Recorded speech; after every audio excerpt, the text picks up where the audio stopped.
오늘은 교회다운 교회 6번째 시간입니다. 이 말씀으로 좋은 감독 제목으로 말씀 받습니다. 여러분, 교회가 뭐겠습니까? 교회란 무엇입니까? 교회는 우리처럼 예수님을 믿는 성도는 주의 이름을 부르는 자들이 모인 모임을 교회라고 대답할 것이고, 예수님을 믿지 않는 세상은 예배당을 보고 교회라고 그렇게 말하겠죠.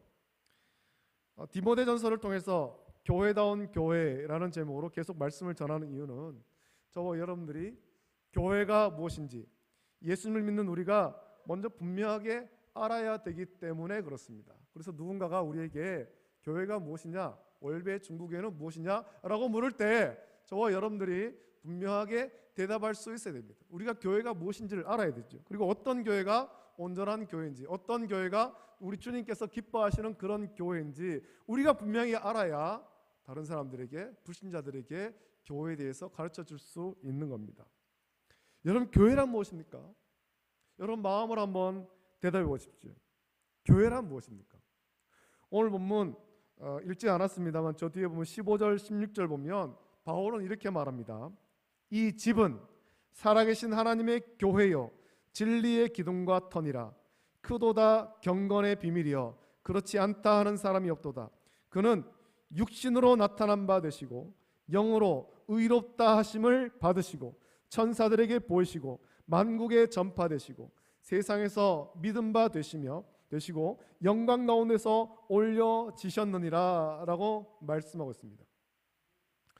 바울이 디모데에게 편지를 쓸 때는 성도들이 대규모로 모이지 못할 때였습니다. 그때는 오늘처럼 그런 어떤 만들어진 예배당도 없고 그저 성도 중에서 좀 집이 큰 사람의 집에 모인 겁니다. 그 집에 위에 다락방 같은 것, 많은 사람들이 모일 수 있는 그런 방이 있으면 거기에 모였습니다. 큰 다락방이 있으면 거기에 모여서 예배했죠.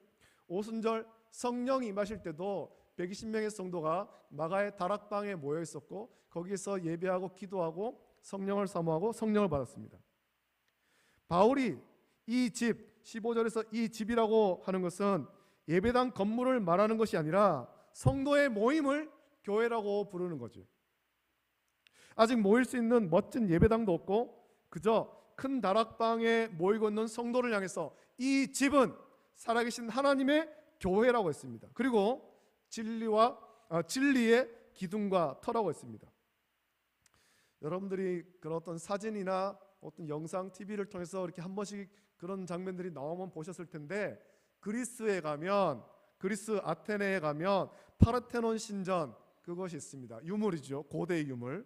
그 파르테논 신전이 큰 대리석으로 기둥을 만들고 거기에 거대한 건축물을 만들었습니다.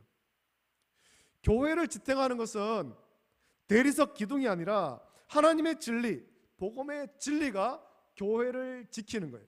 교회를 견고하게 지키는 거죠. 사람이 지키는 것이 아니라 복음의 진리가 교회를 견고하게 지키는 겁니다.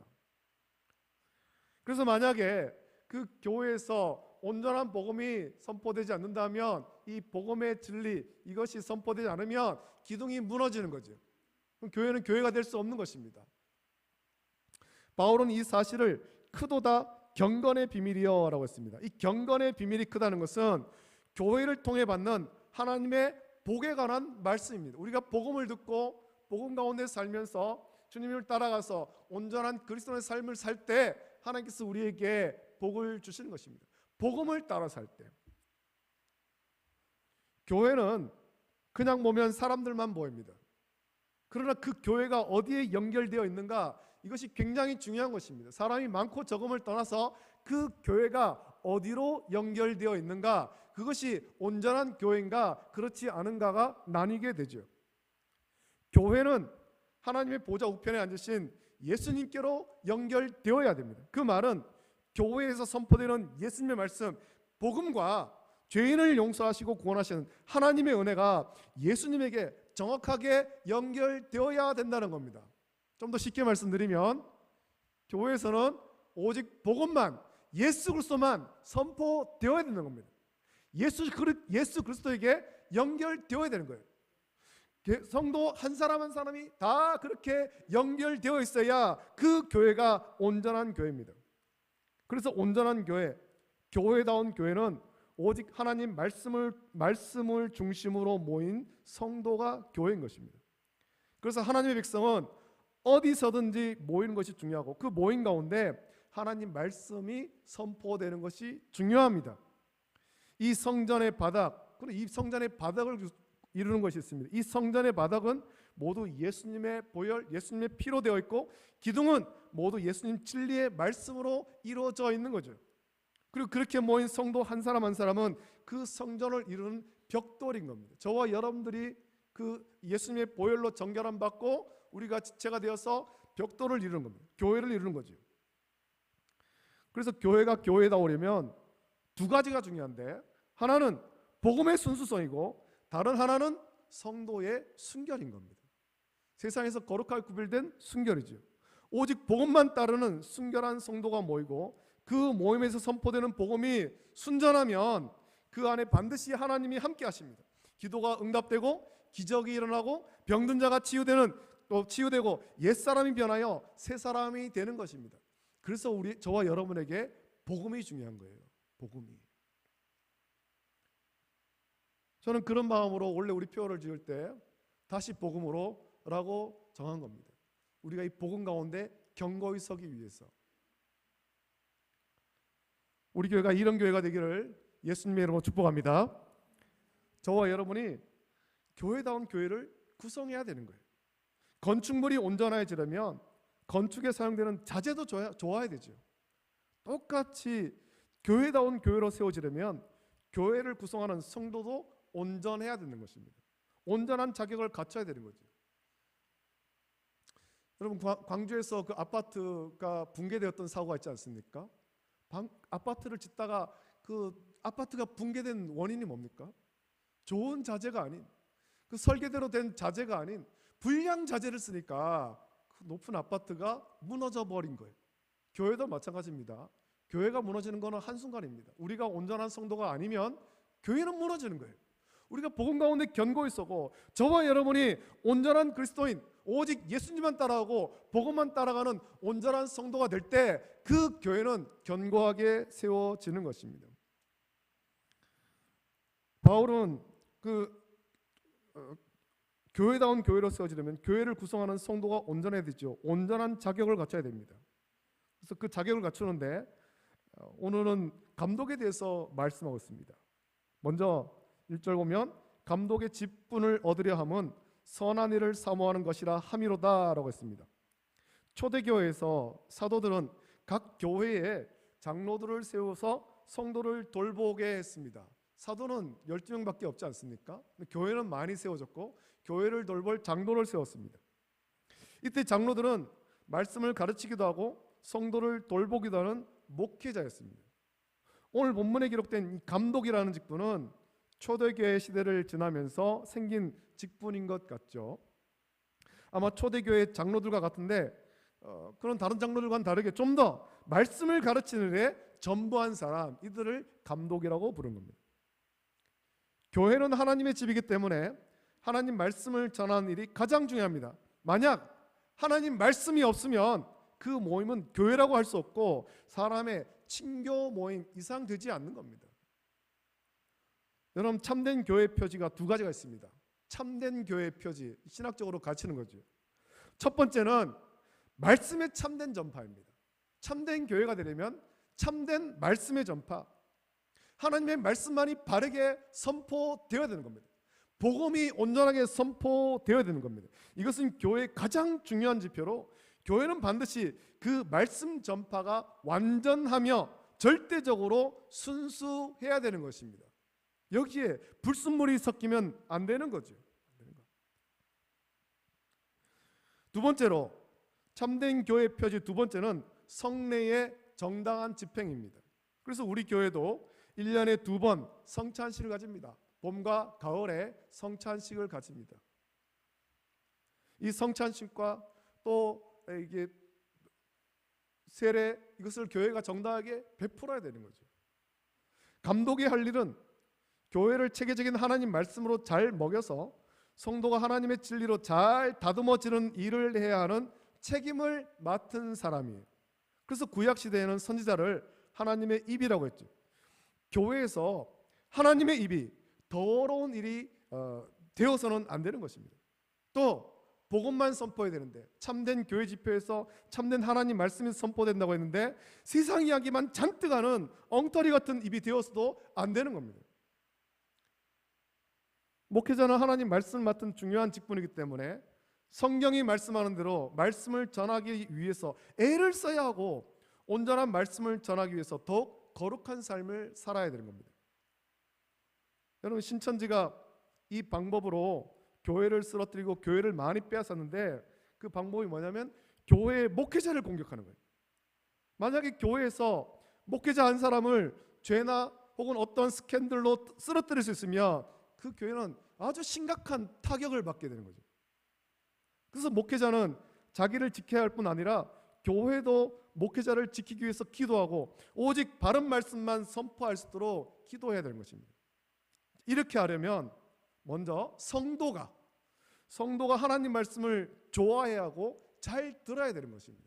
성도 한 사람 한 사람이 무엇이 복음이고 무엇이 진리인지를 온전하게 분별할 줄 알아야 되는 겁니다. 여러분, 교회가 교회다운 교회로 온전히 서려면, 하나님 말씀이 온전히 선포되는 건강한 교회로 서려면, 그래서 감독, 목회자가 중요한 것입니다. 이 목회자는 하나님 말씀을 선포하기 때문에 중요한 거죠. 그래서 오늘 말씀 보면 이 감독의 자격에 대해서 말씀하면서 사생활까지 구체적으로 어떻게 해야 되는가, 감독은 이런 삶을 살아야 된다, 하나님 말씀을 전하는 자이기 때문에 그 사생활도 이래야 된다라고 말하고 있습니다. 그 말씀을 좀 더 구체적으로 살펴보겠습니다. 우선 감독이 될 사람은 선한 일을 사모해야 됩니다. 여기서 이 사모한다라는 것은 아주 뜨겁게 갈망하는 것을 말하죠. 목회자가 사모해야 될 가장 중요한 것이 뭐겠습니까? 목회자가 사모하고 늘 생각하고 묵상하고 해야 될 일, 그것은 복음을 전하는 것이고 하나님께 말씀을 받아서 선포하는 거예요. 우리가 그것을 설교라고 말합니다. 무엇보다 목회자는 거룩한 하나님 말씀을 전하는 사람이기 때문에 생활이 깨끗해야 되죠. 목회자는 깨끗하고 거룩한 성도의 삶의 본이 되어야 됩니다. 개인의 삶뿐만 아니라 그 가정의 삶도 본이 되어야 되죠. 그래서 감독은 책망할 것이 없으며 한 아내의 남편이 되며 절제하며 신중하며 단정하며 나그네를 대접하며 가르치기를 잘하며 술을 즐기지 아니하며 구타하지 아니하며 오직 관용하며 다투지 아니하며 돈을 사랑하지 아니하며 자기 집을 잘 다스려 자녀들로 모든 공손함으로 복종하게 하는 자라야 할지며, 사람이 자기 집을 다스릴 줄 알지 못하면 어찌 하나님의 교회를 돌보리요. 새로 입교한 자도 말지니 교만하여 마귀를 정죄하는 그 정죄에 빠질까 하며, 또한 외인에게서도 선한 증거를 얻은 자라야 할지니 비방과 마귀의 올무에 빠질까 염려함이라 라고 말씀합니다. 여기서 책망할 것이 없다라는 말은 도덕적으로 비난받을 그런 짓을 한 적이 없어야 한다라는 겁니다. 자, 그렇다면 도덕적으로 비난받을 짓을 하지 말아야 되는데, 첫 번째로 한 아내의 남편이 되어야 한다고 했습니다. 이 말씀은 성적으로 깨끗해야 된다는 겁니다. 성적으로 깨끗해야 된다. 교회에서 여러분 성비, 남자 성도와 여자 성도의 이 성비를 보면 여자 성도가 남자 성도에 비해서 월등하게 많습니다. 월등하게 많습니다. 또 여자 성도가 교회에서 일을 많이 하기도 합니다. 남자 성도도 일을 하지만 여자 성도들이 교회에서 일을 하는 것이 훨씬 많습니다. 그렇다 보니까 목회자는 여성도와 같이 일할 때가 많습니다. 신방 갈 때도 권사님들과 여집사님들과 그렇게 신방 갈 때가 많이 있죠. 여성도와 같은 일을 같이 있을 때가 많다라는 말은 성적 유혹이 많을 수 있다라는 의미입니다. 그리고 실제 성적 유혹에 걸려 넘어진 목회자가 많이 있습니다. 여러분, 성적 유혹에 걸려 넘어지지 않으려면 한 아내의 남편으로 아내 말을 여성으로 사랑해야 되죠. 아내 외의 다른 여성을 성적으로 사랑하면 그는 목회자의 자격이 없는 거예요.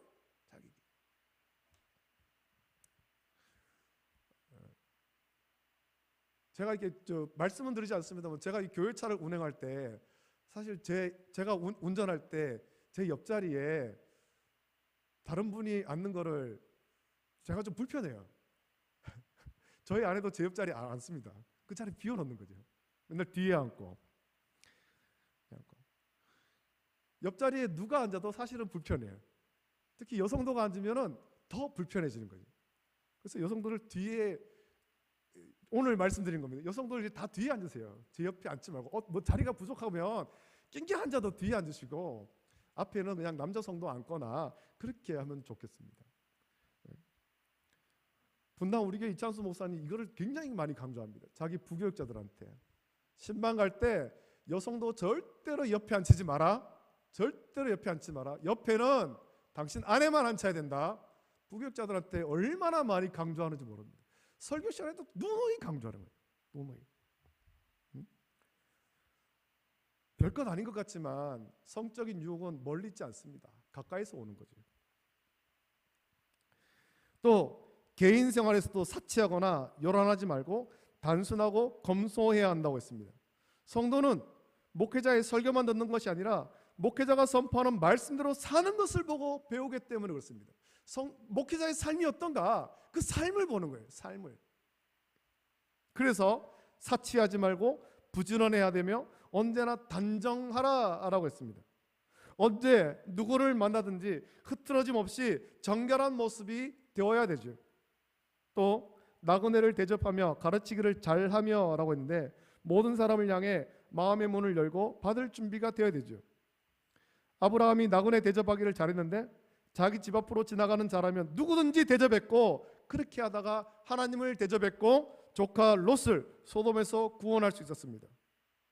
또 가르치기를 잘하라고 했습니다.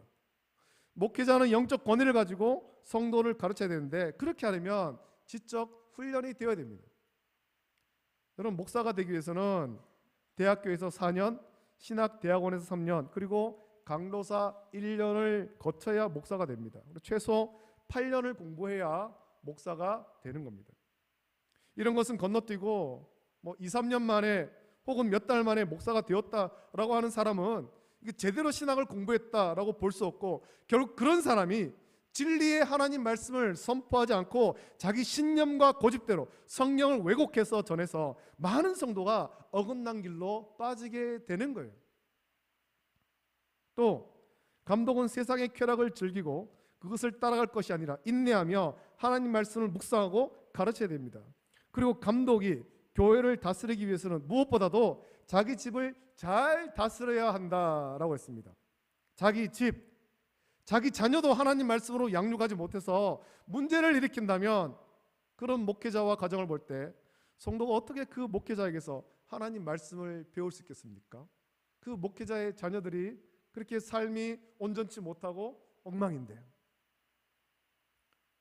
그래서 목회자는 교회와 가정사에게 균형을 이뤄야 됩니다. 가정도 잘 다스리고 교회도 잘 섬겨야 되는 거예요. 제가 아는 목사님 중에 청년 사역을 너무 좋아했던 목사님 있었습니다. 밤낮 없이 청년을 만나고 청년과 지내는 시간을 너무 좋아했습니다. 그래서 그 청년 사역은 참 잘했는데 그만 자기 집을 돌보지 못했고 자기 자녀를 돌보지 못했어요. 여러분 자녀를 그냥 자녀 양육을 사모님에게 맡겨놓는다고 다 되는 게 아니거든요. 가정에서 아버지로서 해야 할 역할이 있는데 이 청년 사역만 열심히 한다고 가정을 소홀히 하다 보니까 그만 그 목사님의 자녀들이 어긋났어요. 사춘기 때 어긋난 거예요.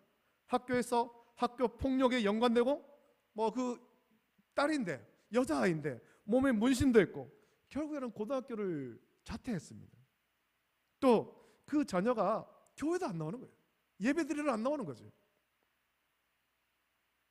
이런 것을 볼 때 아무리 청년 사역을 좋아하고 잘한다고 하지만 그 자녀를 아는 사람, 그 자녀의 또래와 그 부모들은 어떻게 생각하겠습니까?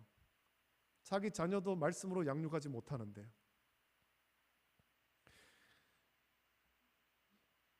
여러분 목회자의 자녀라고 반드시 믿음이 좋고 신앙생활을 잘하는 것이 아니에요. 오히려 반발심이 더 많이 생깁니다. 제가 결혼하기 전에 아내와 부산에서 했었던 PK 수련회에서 스텝으로 간 일이 있습니다. 여기서 이 PK가 뭐냐면 패스터 키즈라는 말로서 목회자 자녀만을 위한 수련회였습니다. 또 신학대학원에서 공부할 때 우리 신학대학원에 이관직 교수님이 계셨는데 이분이 쓴 패스터 키즈, 아버지가 목사지 저는 목사가 아닙니다 라는 책으로 우리가 수업을 하기도 했습니다. 여러분, 목회자의 자녀라고, 여러분 목회자의 자녀도 거의 목사처럼 그렇게 생각을 하고 목회자의 자녀라고 믿음이 좋을 거라고 생각을 하면 안 돼요. 목사가 교회 사역과 가정 사역의 균형을 이루고 자녀를 말씀으로 양육하기, 성도들을 말씀으로 양육하듯이 자녀를 말씀으로 양육하기 위해서 애를 써야 되죠. 여러분, 저와 저희 아내도 목회자 자녀로 자랐고 저의 자녀도 목회자 자녀로 자랍니다. 그 수련회와 그 수업을 들으며 다른 성도는 가지지 않는, 다른 성도는 가지지 못하는 목회자 자녀만 가지는 상처와 고민에 대해서 많이 생각한 거예요. 그래서 저는 제 딸과 제 아들에게 참 미안한 마음이 있습니다. 그 마음은 뭐냐면, 제가 가지는 그 미안한 마음은 좀 주일학교가 잘 돼 있는 교회, 중고등부가 잘 돼 있는 교회, 거기 가서 믿음의 형제 자매들과 같이 신앙생활하면 참 좋았을 텐데, 참 좋았을 텐데. 우리 교회 주일학교가 약하고 중고등부가 없어서 내 아이가 그 시절을 그렇게 보내지 못하는 것이 너무 미안한 거죠. 너무 미안한 거. 그래서 제 딸이 서울로 이제 학교를 가게 되었을 때 제 딸한테 다른 건 얘기하지 않고 그랬습니다. 가서 청년부가 잘 돼 있는 교회 찾아가라. 청년부가 잘 돼 있는 교회.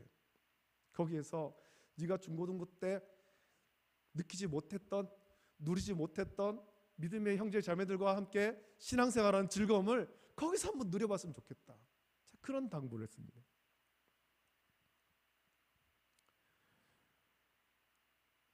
여러분, 목회자 자녀들도 평범한 자녀로 자라고 싶습니다. 평범한 자녀로 자라고 싶지만 어쩔 수 없이 목회자 자녀는 목회자인 아버지 때문에 교회에서 부담이 있고 이 부담이 싫어서 아버지를 거역하고 어긋나기도 하는 거예요. 이런 감독에게 자기 집을 잘 다스리라는 말은 강압적으로 굴복시키라는 것이 아니라 교회의 사역 못지않게 가정의 사역도 잘해서 자녀도 건강한 믿음과 인격을 가지도록 양육하라라는 말입니다. 또 아내와 좋은 관계가 아주 중요한데, 목회자가 아내와 관계가 좋지 못하면 마귀가 그 틈을 파고들어서 가정을 무너뜨리고 교회를 무너뜨리는 거예요. 목회자의 마음을 막 어지럽게 만들어서 교회 사역을 온전하게 하지 못하게 만드는 거죠. 제가 아는 목사님 중에 한 분이 교회하고 사택이 좀 멉니다. 그래서 늘 집에 가지 않고 교회에서 주무시고 교회에서 혼자 식사합니다. 맨날 이렇게 연락 오는 거 보면은 오늘은 아침밥을 뭐를 만들어 먹었다, 점심을 뭘 만들어 먹고 이렇게 지냈다, 오늘도 교회에서 잔다, 이런 연락이 와요. 그 목사님이 이런 얘기를 하더라고요. 하루는 오랜만에 집에 가니까 집에 대학생 딸이 나와서 하는 말이 어서 오세요라는 거예요. 마치 뭐 식당에 손님 오면 손님 받듯이 어서 오세요. 물론 그 목사님은 사모님과 좋은 관계가 있지만 저는 그 목사님에게 계속 그렇게 말합니다. 뭐라도 교회에서 주무시지 마시고 집에 가시라고. 집에 가시라고. 가정의 평안을 위해서, 좋은 가정 사역을 위해서 일과를 마치면 집에 가시라, 그렇게 말합니다. 우리 성도들에게 죄송합니다만 저는 저녁 6시 땡 하면은 교회 사역을 끝냅니다. 그때부터는 가정으로 갑니다. 그때부터는 가정으로. 물론 뭐 낮 동안에 있으면서도 뭐 제가 그렇게 교회 사역을 아주 굉장히 열심히 하고 그렇지는 잘 못한 것도 있겠지만 6시 이후로는 가정에 있습니다. 저는 원래 그 저녁에 밖에 나가는 거 잘 안 좋아해서 6시 땡 하면은 그때부터는 집에 가 있습니다. 집에. 그렇다고 가정 사역을 아주 잘하냐? 사실 잘 못하지만 그래도 그 시간에는 집에 있으려고 하는 거예요. 이런 목회자는 교회 사역 못지않게 가정 사역도 잘 해야 됩니다. 그래야 교회를 온전하게 세울 수 있는 겁니다. 여러분, 교회와 가정은 다르지 않습니다. 또 감독의 자격에 대해서 새로 입교한 자도 감독으로 세우면 안 된다고 했는데 교만하여져서 마귀를 정죄하는 그 정죄에 빠질까 함이라고 했습니다. 간혹 예수님을 믿은 지 얼마 지나지 않은 사람이 갑자기 나도 목회자가 되겠다 하는 때가 있습니다. 목회자가 되겠다는 것은 분명 감사한 일입니다만, 목회자가 되려고 하는 것이 이게 하나님의 부르심인지, 그가 소명이 분명한지, 아니면 일시적인 야망이나 교만은 아닌지 잘 살펴봐야 되는 거예요. 목사가 앞에 서가지고 잘 이렇게 많은 성도들 앉아있고 말하는 걸 보니까 이게 좋아 보이고 뭔가 영향력 있어 보이고 그래서 하려고 하는 건 아닌가 살펴봐야 되죠. 하나님의 부르심이 아닌 일시적인 야망과 교만으로 목회자가 되면 결국에는 자기 야망을 이루려고, 자기 욕망을 이루려고 교회를 망치게 되는 거예요. 마지막으로 오늘 바울은 외인에게도 선한 증거를 얻은 자라야 한다고 했습니다. 여러분, 세상에 비친 목회자 이미지가 굉장히 중요합니다. 사람들은 그 교회의 성도는 다 몰라도 그 교회의 목사는 누군지 다 압니다. 그래서 목사들의 삶이 굉장히 조심스럽죠. 또 이찬수 목사님 얘기해서 죄송합니다. 이찬수 목사님 교회가 굉장히 큽니다. 지난해 10,000명을 분립 개척시켰습니다. 분립 개척시키고 지금 이제 남아있는 성도가 3,000명이 넘는 그런 성도가 아직 남아있습니다만, 그런 얘기들 하더라고요. 개척 초기에는 자유롭게 그렇게 밖에 다닐 수 있었는데 교회가 커지고 나니까 밖에 함부로 못 다니겠더라. 나는 저 사람이 우리 교회 성도인지를 잘 모르고 저 사람이 누군지를 모르는데 그 사람들은 다 이찬수 목사님을 아는 거예요. 아유, 목사님 누군지 모르는데 생각하는 거죠. 저분이 우리 교회 성도인가? 나를 어떻게 알지? 유튜브 보고 아는가? 방송 보고 아는가?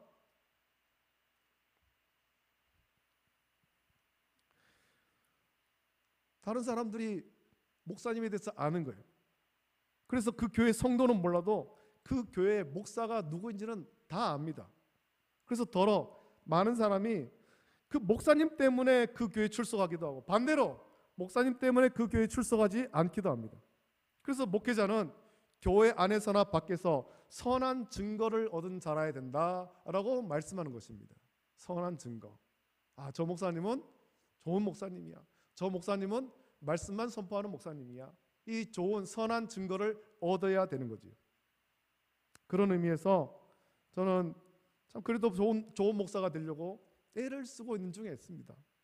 여러분들도 우리 교회가 교회다운 교회, 하나님의 선한 뜻대로 세워지는 온전한 교회가 되기를 위해서 목회자를 위해서 기도해야 되는 것입니다.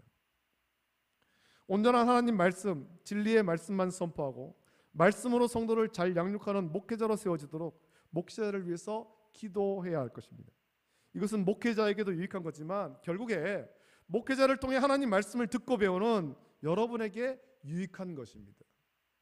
여러분, 교회다운 교회, 하나님의 선하신 뜻대로 온전한 교회가 되기 위해서 좋은 목회자를 세우고 목회자가 온전하도록 항상 기도하는 우리 교회 그리고 성도가 되기를 예수님의 이름으로 축복합니다. 아멘. 기도하겠습니다. 좋으신 아버지 하나님, 은혜를 감사드립니다. 우리가 디모데전서의 말씀 묵상하면서 교회다운 교회, 하나님께서 기뻐하시는 또 온전하신 교회로 서 가기를 위해서 이 말씀을 묵상합니다. 말씀 묵상하는 가운데 오늘 감독의 자격에 대해서 말씀 묵상했습니다. 아버지 하나님, 이 부족한 사람을 아버지 이 교회에 아버지 하나님 담임 목사로 세우심을 감사함을 드립니다. 자격도 없고 또 능력도 없지만 주님께서 세우셨는데 주님의 부르심에 합당하게 아버지 하나님 좋은 목자가 되어서 또 교회를 잘 섬길 수 있도록 은혜를 풀어주시고 또 우리 성도들에게 온전한 하나님 말씀을 잘 선포할 수 있도록 은혜를 내려 주시옵소서. 우리 성도들도 또 아버지 하나님 목회자를 위해서 기도하고 그것을 통해서 온전한 말씀을 들으며 신앙의 유익을 얻을 수 있도록 은혜를 풀어주시고, 그래서 우리 교회가 주님 기뻐하시는 온전한 교회로 잘 서갈 수 있도록 주님 다시 오실 때까지 그렇게 서갈 수 있도록 은혜를 내려 주시옵소서. 거룩하신 예수님의 이름으로 기도드립니다. 아멘.